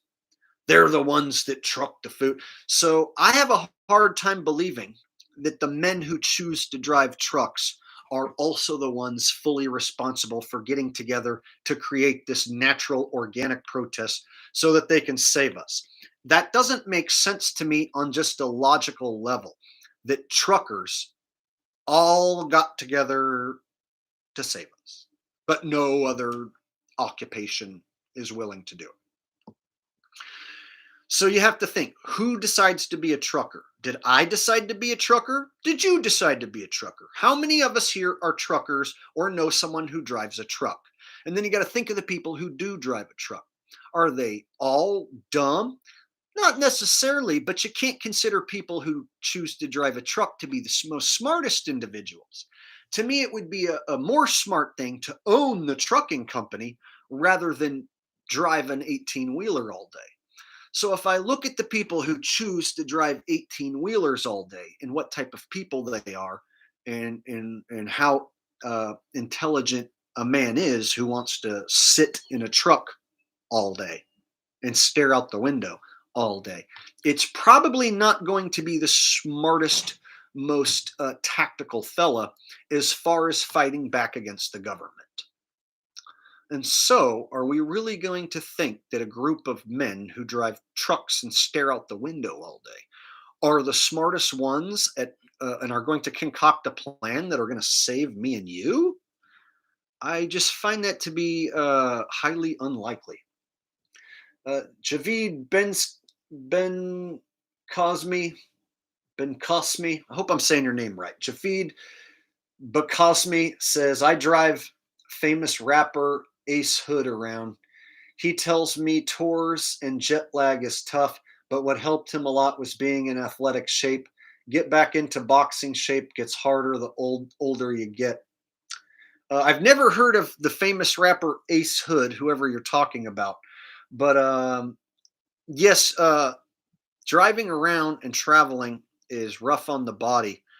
It just is. Even though you're just sitting there, it's just, I noticed that if I travel a lot and spend a lot of time in the car, that my body feels worn out and I feel tired, even though I didn't do a whole lot of work. It's almost as if the traveling itself is just unnatural and somehow ages you and taxes your body somehow. So I agree with what you're saying there. That if you're in better shape, it's going to affect you a lot less. However, getting back into boxing shape, I just don't know if I have that want. You understand? For me to go to the gym and get into boxing shape, it's like I only have so many hours in the day, and I only like to work but so hard. So when it comes to lifting weights, I already am a slacker. Even though I know the only reason I would get into lifting weights and into boxing shape is to look better so that more women would want to have sex with me. In fact, the only reason I don't is just because I'm lazy and I don't like hard work. One of the reasons I'm a professional YouTuber and not a truck driver or a construction worker or a bricklayer or a roofer or a plumber is because I don't like hard work. My dad was a carpet layer and a tile installer and a hardwood floor installer for many, many years. And I found out real quick that I don't like hard work. And so my half brother did the exact same thing my dad did and went right into flooring. And you can make good money putting in floor. And if you start your own flooring company, you can make hundreds of thousands of dollars.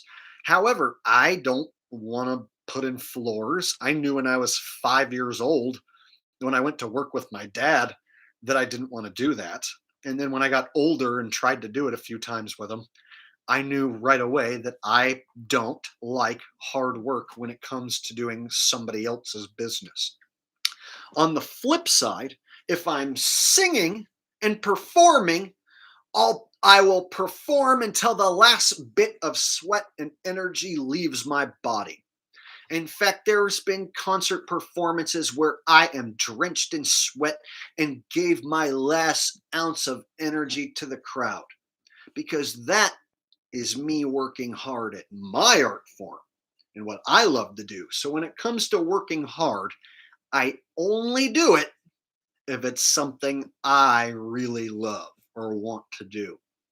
So as far as working on behalf of somebody else for anyone else's business ventures, I learned early on, I don't care what you pay me. I don't want to work hard for you or anyone. I only want to work hard for me and only at stuff that I like doing. So when it comes to this YouTube channel or performing, that's as hard as I'm willing to work. So when I look at somebody like a truck driver, and now that I've told you, for instance, how like what I love to do, performing,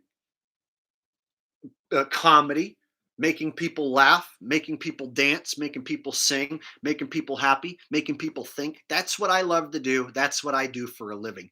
I look at a truck driver, a man who chose to drive all day long, long, hard hours, and then sleep in the back in a box so that you could get up and do it again the next day.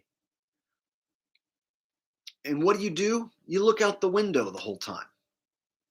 You listen to the radio, talk on a CB radio, listen to podcasts. So when you look at these individuals, what are the chances that all of them want to get together and save you? Now I know there's some good truck driver guys out there who are good people. I understand that. I'm not saying they're the stupidest people, but what I am saying is what are the chances that they're going to outsmart the CIA with their trucker blockade? Let me say that again. What are the chances that a group of truckers are going to outsmart the CIA with a blockade? Do you really think that a bunch of extra smart truckers are going to outsmart Big Daddy government and the CIA? Do you know what CIA stands for? Do you know what their motto is? Central Intelligence Agency. And their motto is, we'll know that we've done our job when everything that Americans believe is wrong. We'll know we've done our job correctly when everything that the general public believes is incorrect. That's basically their motto at the Central Intelligence Agency, because it is the center for actual intelligence. Okay, I think I missed the super chat. Let me go back. Javid Ben Cosme says, "My dad and brother are truckers, and I'm a chauffeur assistant. They are not dumb, but they are slow." That's what I'm telling you, buddy. They can be good people. They may even be smarter than the average bear. But at the end of the day, if they chose to drive a truck, they aren't going to be able to stop the elite with their truck in their horn.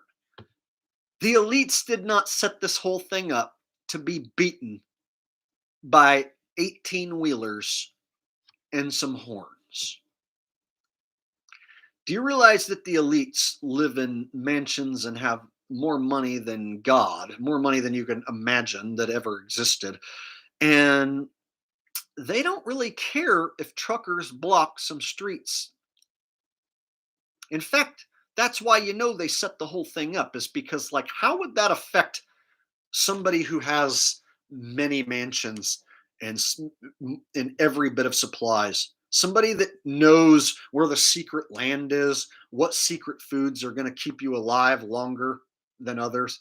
If you're privy to all the secret information, how in the flying fuck is a honking horn on an 18-wheeler going to hurt you?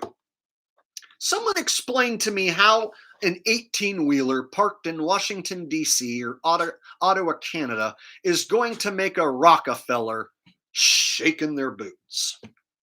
Explain it. Well, you see, Jake, there's more of us than there is of them. And so they know that, like, they're scared and that their days are numbered.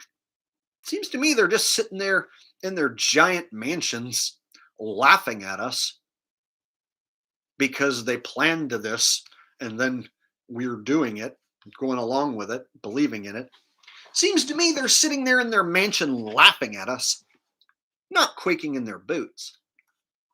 So you have to ask yourself, like, how are men in trucks blocking roads gonna make any elite scared? They just go back to their house at night where they're well off. It's not like they're gonna, like, not be able to go to the grocery store and get food because the truckers stop them. No, they'll use that as an excuse for why you can't go to the grocery store and get food, because the truckers blocked you off.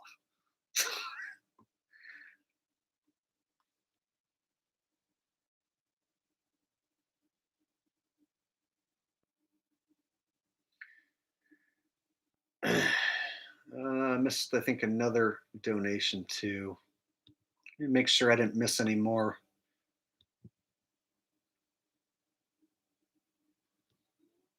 Javid says Ace Hood looks like a muscular version of Lil Wayne. You probably know his hits. He's done music with Wayne and Ross, Truckers and Introverts.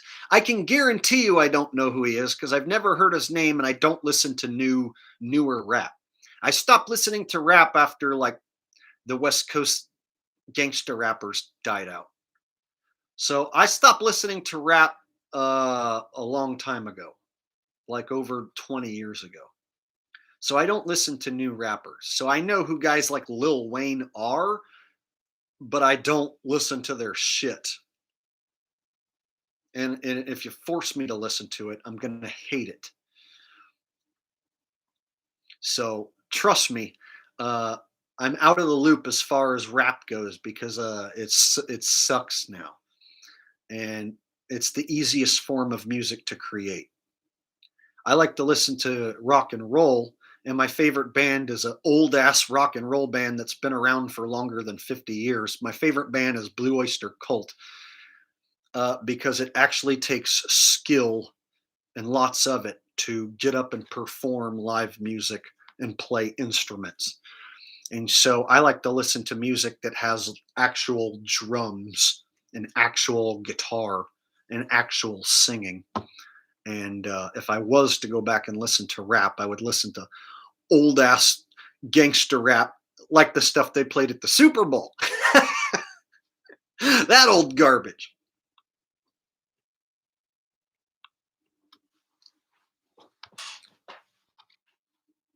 Got people bringing up a bunch of rock bands now. Now, Gabriel Santana says Soundgarden, Audio Slave. Another person, 383 Stroker says Pantera.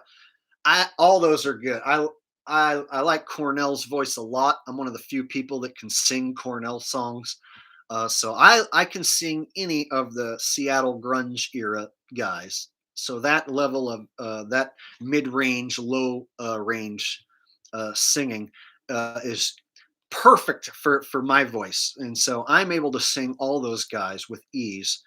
So I got really into rock and roll music and into heavy metal, and so that I gave up the rap mostly after Tupac died, because Tupac was my favorite. So in seventh and eighth grade, or sixth, seventh, eighth grade, I think Tupac was my favorite, and he died. And then going into high school, rap started to move to different. It started after the West Coast thing died out. Then they had that whole Southern thing with Master P, and then Snoop went and joined Master P, and they were like, make him say ah, na, na, na, na. And I was like, this is gay. And then like Nelly got into it, and then and Jay-Z and these East Coast guys, and that's when I said, screw it, I'm done with it. And that's when I embraced my white culture. Oh yeah, and then I bought a bass guitar when I was 17 years old. So me buying a bass guitar was also a big influence on me, as far as like wanting to like play live music, learn live music, get good enough to be able to actually be in a band. And then once you get good enough and you're actually in a band, there's no going back to like appreciating a rapper the same way you would appreciate a rock musician. So, for instance, whoever you might think is the best rapper, all they're doing is rhyming to a beat. So, whoever you think is the best rapper, all they're doing is rhyming to a beat. If all you do is rhyme to a beat, that's the extent of your talent. That means you're never going to be on the same level as somebody who can also play an instrument, create a beat naturally. And so when I look at what it takes to have a full rock band, you have to have a drummer who owns the drums and is available and wants to be in your band. That right there is instantly what makes it harder to make rock and roll music than it does to be a rapper. A rapper, here's what you have to do to be a rapper. You steal a beat or create an electronic beat, and then you make up rhymes, and then you sing those rhymes to that beat. And you can take as many tries as you want. So let's say you suck at rapping, but after like 100 tries, you got a decent take in there. Well, that's your one that you show people. And then you don't ever have to like do anything as far as to like practice that music with a band. All you have to do if you're going to perform it is press play and then lip sync your own song, or just re-rhyme your own rhymes to that beat. So when it comes to live performing rap and making rap, it's just so much physically easier because it's not as hard of an art form as creating a rock and roll track. To create a rock and roll track, you have to have a drummer who's good enough to keep a live beat correctly, and you have to be able to microphone all his drums and get an actual recording of him hitting his drums that sounds good enough. And you have to have the other instruments that play their parts and are in time with that live drum. And then you actually have to have a singer who actually sings notes in tune with the instruments in time with the actual drummer. So if you're going to have an actual rock band of people who perform the music, it's 100 times harder, maybe 1,000 times harder. You know how I know that? I've made rap tracks where all you have is a beat and all you have to do is rhyme. And then I've made tracks where you literally have to fucking mic the drums, have the drummer do his part, go in there and record the guitar part, record the bass, record the lyrics, and stick it all together and mix it all together. And let me tell you which one's harder. The rock and roll one by 100 times over.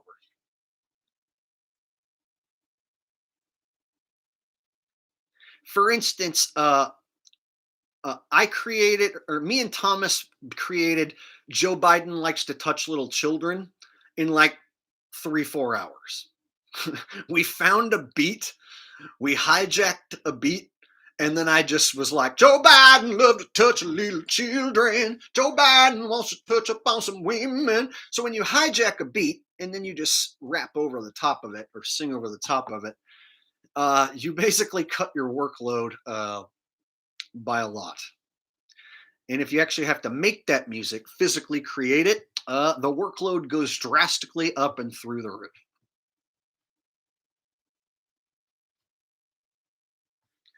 Yes, Walter Nimby, it's cool that you think I'm insane. Thanks, bro. I've seen you ask that a few times. I'm not sure like what you want me to say to you.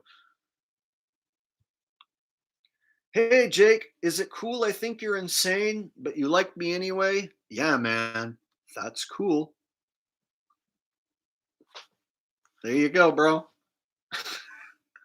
Somebody didn't like what you said. One of my mods got rid of you. Jonna X got rid of you. So obviously someone else thought that that was a weird question too. XIO says, I produce hip hop beats. I can confirm it's very easy to make beats. Yeah, you know what? You know what else is easy to do? Write rhymes. Hip hop rhymes are the easiest. Writing really complex hip hop rhymes, which flow and have a lot of wordplay and tell a story, yeah, that's harder. But when you look at some of the famous songs throughout history, some of them were really easy. 1, 2, 3 into the 4, Snoop Doggy Dogg and Dr. Dre are at your door. Yeah, very basic shit, you know? Hip hop, a hip it to the hip hop, and you don't stop. I rock on, baby, go on to the boogity bang bang, the boogie to the boogity beat. Back then, when rap first started, it was like these black guys didn't have any equipment, and they say that this is how hip hop originated. A bunch of poor black dudes without any equipment and without a whole lot of talent hacked into a street light, took a record player, connected it to a street light to steal electricity, and then they would take one part of a track that someone else created, and they would keep playing one part over and over again, and then some guy would attempt to rap over it. He'd be like, hey, you guys, I like to read The Cat in the Hat. My name is Rodney B, and I am here to take a pee. Now I'm going to pass the mic to my friend Joe, because he is here to blow. I am wearing a hat, and I own a cat. And I also like to walk my dog, and then I went and see a hopping little frog. Hip hop, a hippie, a hoobie, a hippie hop, hoobie doop, deep dap doobie. That was how rap fucking started. Go look up the story of how it started. It was basically some poor dudes who weren't that talented stealing the hook of other people's fucking music, you know, like the talented rock and roll groups that created it. Yeah. Or the talented disco groups that made it.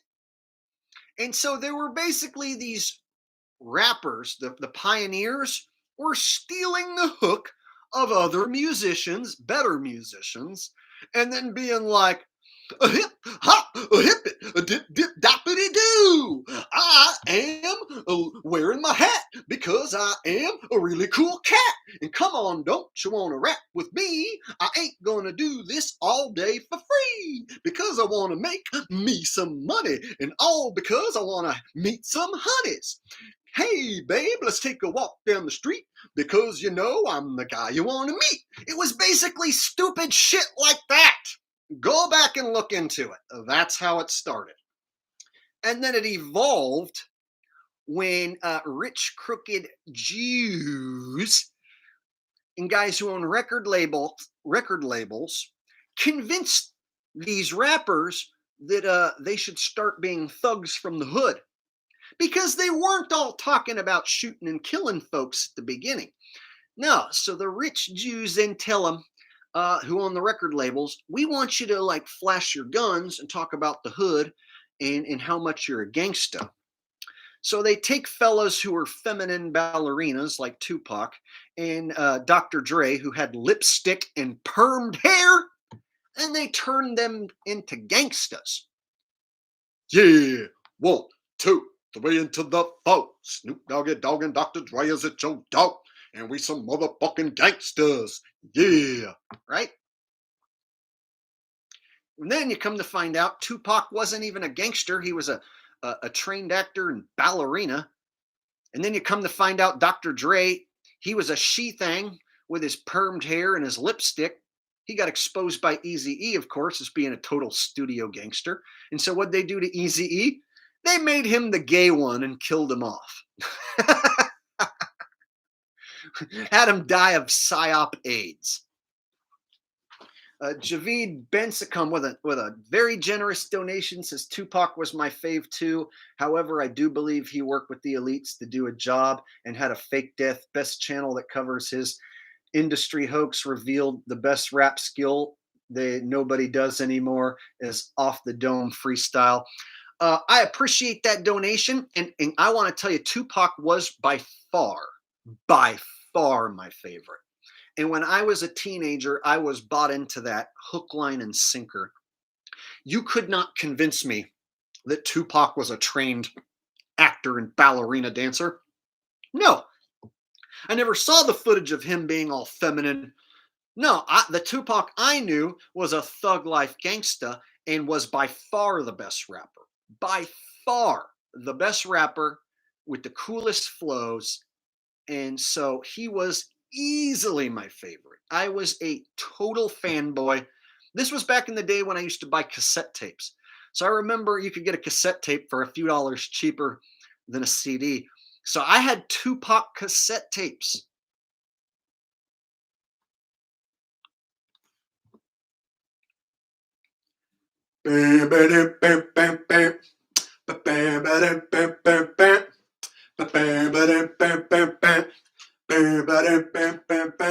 Out on bail, fresh out of jail, California dreaming. Soon as I step on the scene, I'm hearing hoochies screaming, screaming for money and alcohol and life on the west side, player where cowards die, and it's all ball. Only in Cali where we riot, my rally, so live and die. In LA we wearing trunks, not valleys, yeah, that's right. Busting looks and khaki suits and ride is what we do. Flushing but have caution, we collide with other crews, famous because we program. Worldwide, let them recognize from Long Beach to Rosecrans, pumping and grinding like a slow jam. It's West Side, so you know the world will bow down to no man. Say what you say, but give me that bomb beat from Dre. Let me serenade the streets of LA, from Oakland to Sacktown, the Bay Area, then back down. Cali is where they put their mat down. Give me love, California, California knows how to party, knows how to party. California, do is how to party. Come on, baby, in the city of LA,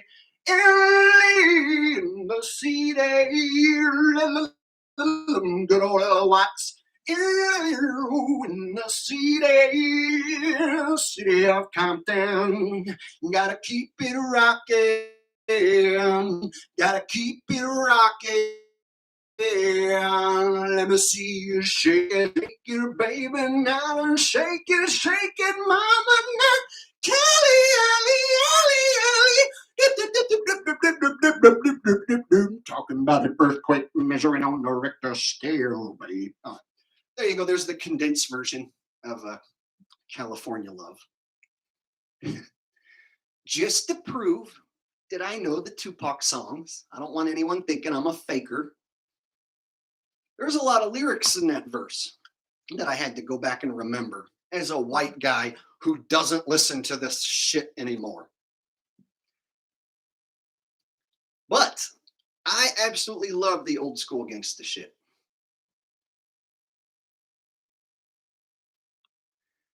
So I appreciate that donation very much, Javid. And Tupac was a lot of people's favorites. He was definitely the best lyricist out of all those guys.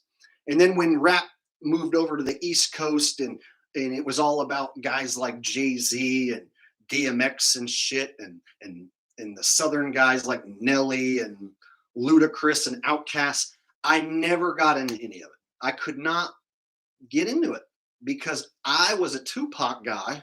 And once Tupac was dead, it was like rap was dead. But I agree with you. I don't believe he is actually dead. Some say he is Akil the MC. I don't know if that's true or not. That's right up there with Jimi Hendrix being Morgan Freeman. Tupac is Akil the MC. I don't know. I've heard that from other people, but I can't say for sure. Javid with another super chat. I think I missed his last super chat. Javid Benskami says, "Do you believe Jay-Z write his songs in his head while listening to a beat a few times? You know anybody in your genre that can do that?" Well, here's the thing: when you sell your soul to the devil, they just might hand you a song like that, or it might physically just manifest out of your body once you've signed your soul to the devil. So some of these celebrities have claimed that once they sign their soul to the devil, like they have this creative superpower. I think I've even heard a story that Jay-Z said he just auto wrote his songs like once he sold his soul, he just auto wrote them. And so when you look into these celebrities selling their soul, and some of them have just straight come out and admitted it, like, yes, the devil made me an offer, and yes, I took it. It's obvious there's something there. And now that I've seen as much as I have throughout my lifetime, I would have considered that stupid back when Tupac died, or back when I was a fan. I would consider it stupid to believe in the devil and taking selling your soul. I would have thought that was just ridiculous. But now when I look back with all my experience and the fact that I have been a professional musician and I know what level of talent it takes to not only be good at your craft, but to become popular and to move people. And Tupac did have a genuine talent for the way he for the way he rhymed. And he was clearly among one of the best to ever do it. And so to this day, I still can listen to a Tupac song and still enjoy it, even though I know he's one of them. Strange. I can still listen to an old Tupac jam and put myself back to when I was a kid and still enjoy it. To where other rappers like Jay-Z, I would not listen to a Jay-Z song. I don't give a fuck about Jay-Z. Lil Wayne, you'd have to pay me like $100 to listen to Lil Wayne. Like if you were to be like, here, Jake, I'll send you $100 super chat to listen to a Lil Wayne album, I'd be like, fuck. All right, I'll do it for $100, but that's it. You'd literally have to pay me to listen to Lil Wayne. Other than that, I'm not gonna go listen to that dude's shit. I've seen the dude attempt to play guitar, and that was an absolute sacrilege of rock and roll. That was an absolute slap in the face to any musician who ever picked up an instrument. The day I saw Lil Wayne pick up a guitar and be all like, it's like, dude, stay in your lane. Stay in your lane, bro.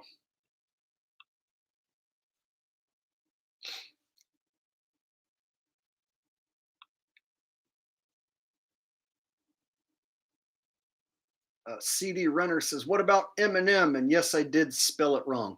Eminem, well, the original Eminem was a pretty dope rhymer. If you go back and watch the original Eminem doing freestyle, you can find some old videos here on YouTube of the original Eminem. And when you stick him side by side with today's Eminem, it's two different dudes. So today's Eminem appears to be an imposter who's too young and doesn't quite have the right face. And that's why he's usually in a hood. So they usually will have him with like a hoodie on, right? But the Super Bowl, it was like,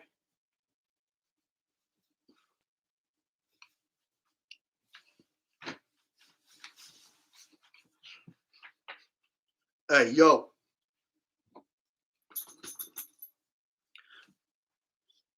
Hey, yo, you guys, you have one chance to lose yourself in the music. Just one chance. Lose yourself in the music the moment you own it. You better never let it go. Mom spaghetti.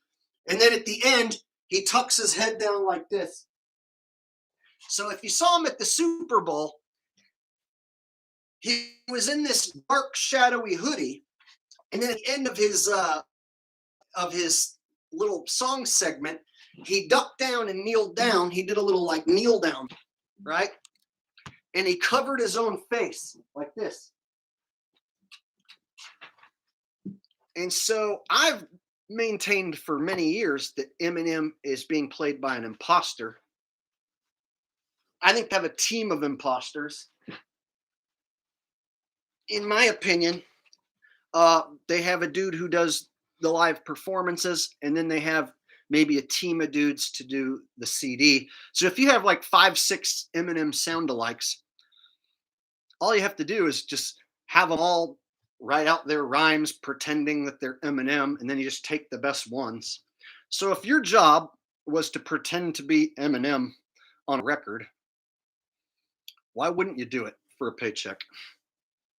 And if it was in your contract that you're not allowed to tell anyone that you worked on the fake Eminem album with a bunch of imposters, if it's in your contract, well, then you won't say anything because of money.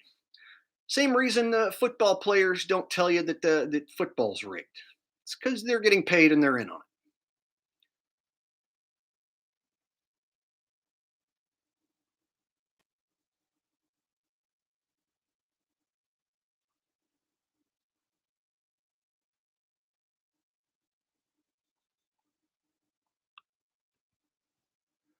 Looks like I missed a super chat. It says, Jake, you still smash the casinos. I went back to go watch your old videos, but saw they are gone. I actually learned to count cards for blackjack. Gonna make a trip soon. Wondering if you ever looked into it. I took down the casino vids when I was in a battle with Jaren, because Jaren was stealing my casino vids and then fucking telling people my strategies over on Rockfin as if he fucking discovered it.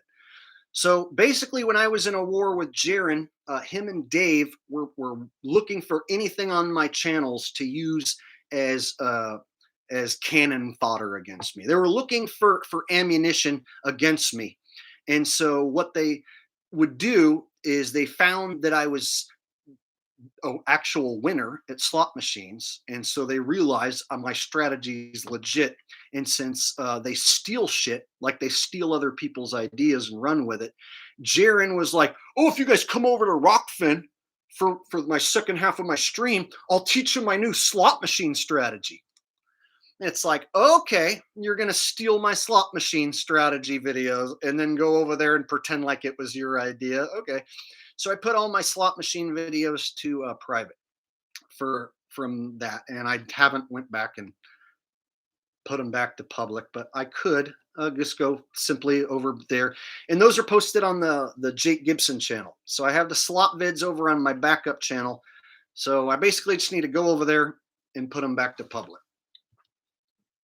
However, the information is out there. There are certain machines, and yes, I still go play. In fact, I went last night and did pretty well.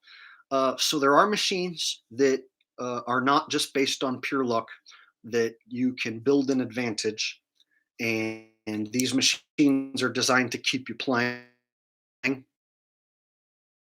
And so the advantage comes on else is playing, and then the next person who walks along to win, you walk around and continue that. So what it comes down to, if you want to win at slot machines, you have to know which ones are advantage machines. You have to find them. You have to check the machine. If you have an advantage, then you play. If you don't, then you don't. If you only play when you have the advantage, you are going to win. I do that and I win. But it's a job like anything else. You have to go there, machines constantly. And sometimes you're going to be there for 2, 3, 4, 5 hours before maybe you find a good advantage. And not every advantage is going to be a winner. So there can be times where you're 80% sure you're, but it's the 20% that screws you that one time. So if you just go and you don't know what you're doing, you can lose. But if you know what you're doing, and you've studied these machines, you can do quite well.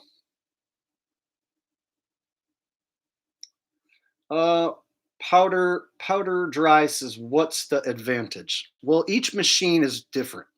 So for instance, there are some machines that have a jackpot that says must hit by. And so if it says must hit by $5,000, and then you walk by and it says that it's at $4,995. And you know, if you just keep plugging that one and keep moving that meter, that it has to go off by $5,000. Now, how often is that going to happen, that you're going to walk by a machine that must hit by 5,000 and it says it's on 4,999? Rarely. But there are other machines out there that, let's say, have a power meter that you fill up. And when you fill it up, it gives you an automatic bonus round.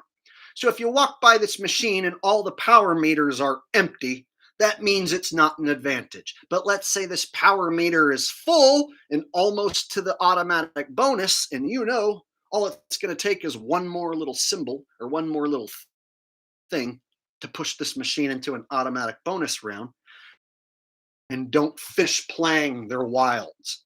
So you might walk up on a machine that has a row of one and play it that one times, win, pull your money back out, and just get around.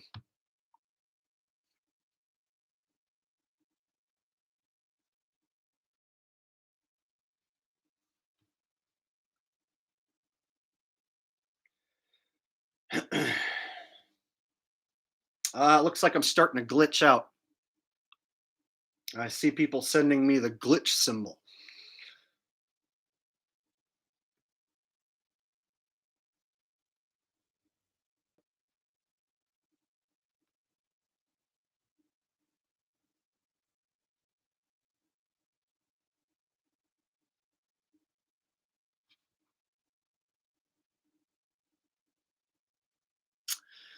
Happens more and more often, you guys. More and more often they start doing this to me.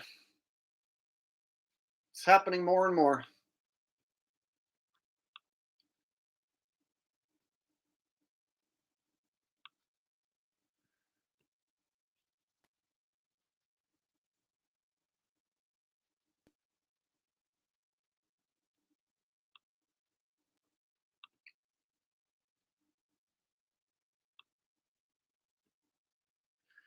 All right, I'll try streaming for just a little longer, but if they keep glitching me out, then there's not much I can do. I have been on here for a couple hours, but I'm not quite ready to shut down yet. I'm still enjoying myself, and we can talk a little longer if they allow us.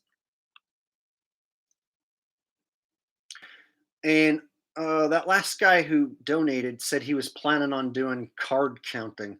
Um, so Riseable Reality, you're talking about going and doing blackjack card counting.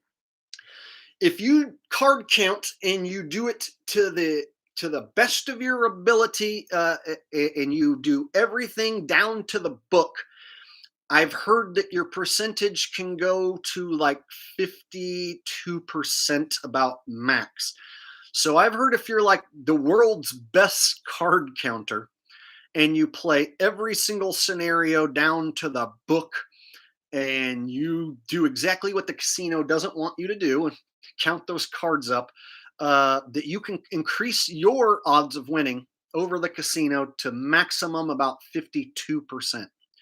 So you're going to have a 52% to 48% if you are as good as the best in the world. In my opinion, that's scary shit, and I don't do it. So I don't mess with table games because all the table games are set up to where the casino has the advantage. And if you're going to count cards at blackjack, you have to be able to throw down big money in those circumstances where the cards are in your favor, and you have to be willing to lose big money because it 51% or 52% advantage max, that 48% chance you're going to lose will still happen quite often. So you have to be prepared to eat massive losses on the nights where it doesn't go your way.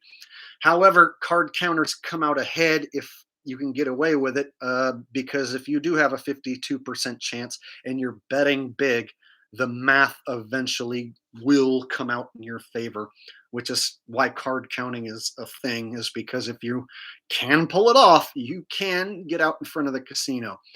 However, that is not how I wouldn't dare try it because I am a slot hustler.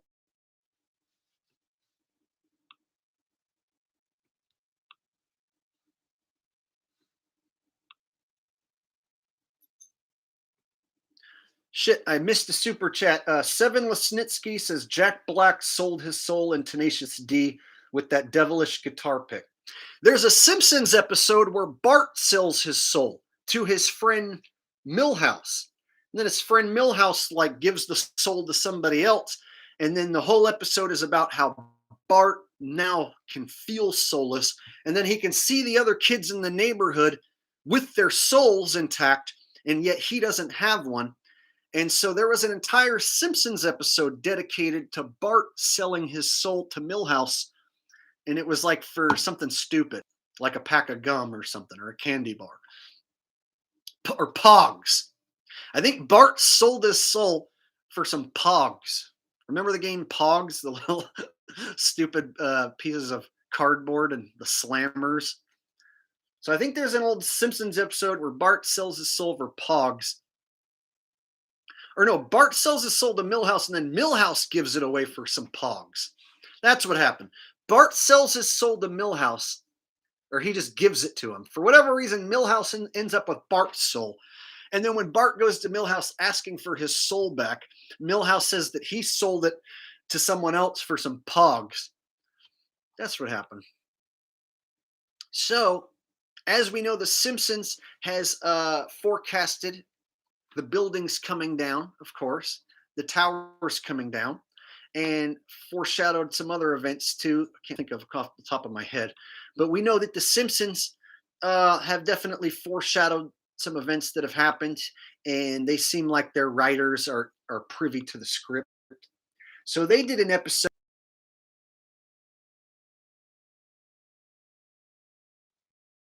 Maybe I'll just wrap this one up. But please, if you missed the first part of the stream, go back and watch. I talked about how headed for Washington, D.C. So if you joined us late, please go back and rewatch the beginning of the stream. It looks like we might be in for a false flag headed for Washington, D.C. I've seen some videos that truckers are headed for Washington, D.C., planning to do some sort of a beltway blockade. Of course, if this does happen, you can expect that it's going to be controlled, and it's definitely there for causing more division and bringing in more rules and regulations, possibly even martial law in the District of Columbia. So go back and check, or go back and rewatch the stream from the beginning if you missed any of that. I go into full detail about the Canadian convoy and the possibility of an American convoy blockade in DC. So I want to thank everyone for joining me today. Javid with a donation says Nipsey Hussle rapper to your area also had a fake death. His body was flopping like a dummy on an ambulance with number 33. Yeah, I've seen a ton of people tell me about that guy and that he faked his death. I never got into him or his rapping. So I never listened to any of his songs. I don't know shit about him, but I have heard from many people that Nipsey Hussle's death was faked. So that I have heard. I just never personally listened to any of his music or got into it him at all. So I never really made any videos about it. But yes, I have heard that. And thank you guys for the donations. I had several come in today. Javid Ben Cosme with several donations. Thank you very much. God, he donated several times. Thank you very much, Javid. I appreciate that. Also, had Visible Reality donate and Seven Lesnitsky. Early on, Saul Rosenberg donated. So anyone who donated today, thank you very much. I appreciate that, you guys. Any of you guys just commenting and joining us here in chat today. Thank you for joining me. Thanks for participating. And I will go ahead and fire up a stream within the next few days, and we'll do an update on the situation if this people's convoy towards DC keeps growing. Then I'll do an update in a few days. But I'll go ahead and release a video about what looks to be some shill truckers who are involved, maybe tomorrow. I think I've pinpointed some shills that I need to call out beforehand. So that we can keep an eye on these these guys before they show up to DC. So, all right, guys. So if you want to, please make sure you're subscribed and make sure you have the bell notification on. They're not notifying people when I go live. They're not notifying people when I make new videos. So please make sure to have the bell notification turned on so that you get notified, hopefully. And if you don't hear anything from me after a few days, just come back here to the channel and check the channel, because that's one of the ways they shadow ban me is they don't notify people. And then when you show up to the channel, you see I have been putting out content, but you might not get notified. So that's one of the ways they're suppressing my views. They're just not notifying people. So do yourself a favor. Make sure you just show up here and just check on a daily basis so that you can make sure you're not missing anything. And also subscribe to my backup channel, Jake Gibson. I do streams and make video content over there as well that is separate from here. And so a lot of times I'll stream over there as well. So make sure for now. Thanks for joining me, guys. Glad you could be here today. And I'll see you guys next time on the next heavily shadow banned stream. Y'all have a wonderful day and take care. Peace.